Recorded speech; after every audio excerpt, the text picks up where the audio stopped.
Well, hello everybody. So it's February 2009. Yeah, amazing, eh? The time just goes by.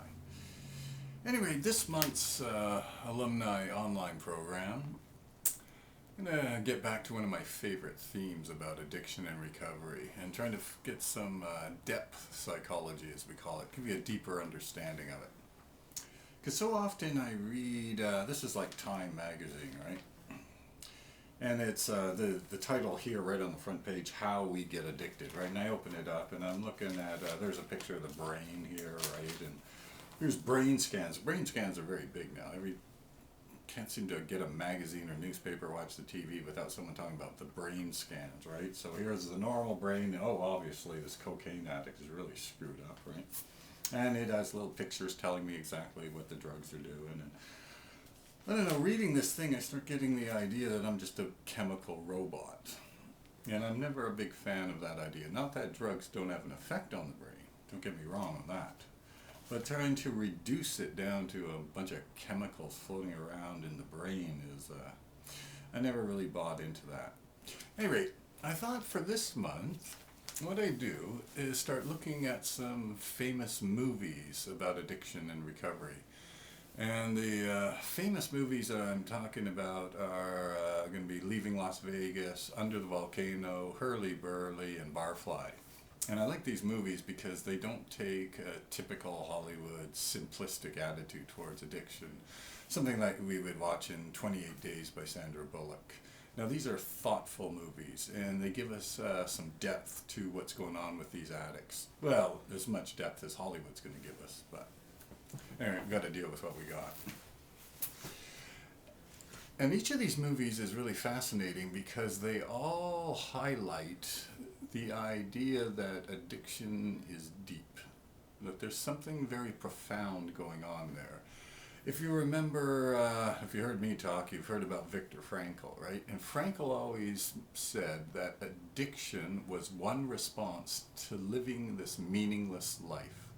So if you go around the world and you're not very happy with life, you're not feeling alive, you're not feeling comfortable, then drugs become a very useful way of dealing with this situation.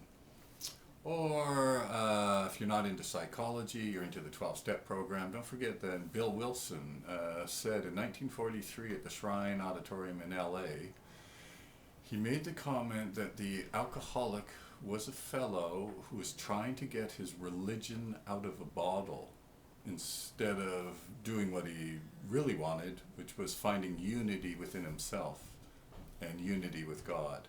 These are different versions of the same idea, right? So life just, I don't know, it's not that exciting. But when I use drugs, yes, finally, this is the way I was meant to feel, and I can at least survive. And each of these four movies, they don't talk about addiction in terms of a disease. In fact, I don't think they even care. They don't talk about the addict's issues, really famous in treatment, right? We just got to get over my anger and I'll be okay. Those kinds of ideas. No, they dismiss all those and they're starting to look deeply at this deep psychology of what it means to be addicted. Anyway, each week we'll look at one of the movies. And on week number 1, we'll look at this one. This is the book, Leaving Las Vegas by John O'Brien, okay? And they made a movie out of it, obviously. Here's Nicolas Cage and Elizabeth Shue.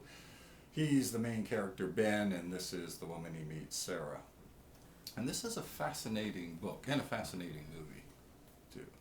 And it's fascinating because this book doesn't even talk about addiction as a disease. I mean, we don't even know anything about these characters. We don't know where they come from, what they're doing. All we know is that Ben has got this brilliant plan. He's going to drink himself to death in a month.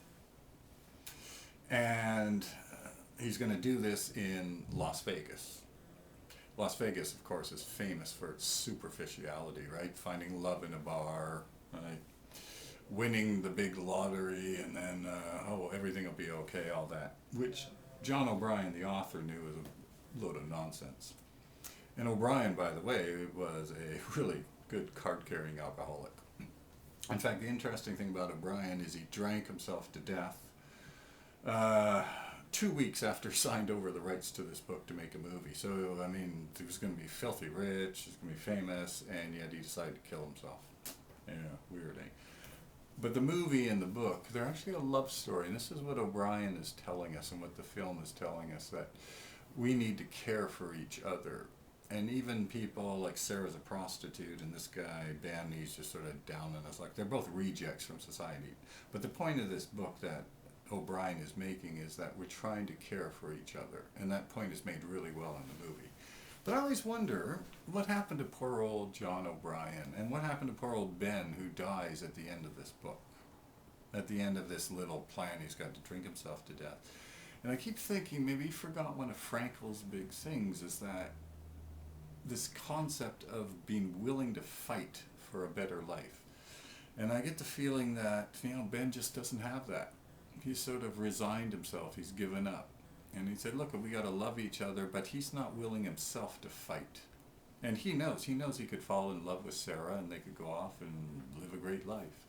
But he keeps drinking. And I'm wondering if this is one of the key things that we can learn from leaving Las Vegas, is the concept that in recovery, we have to be willing to fight for a better life.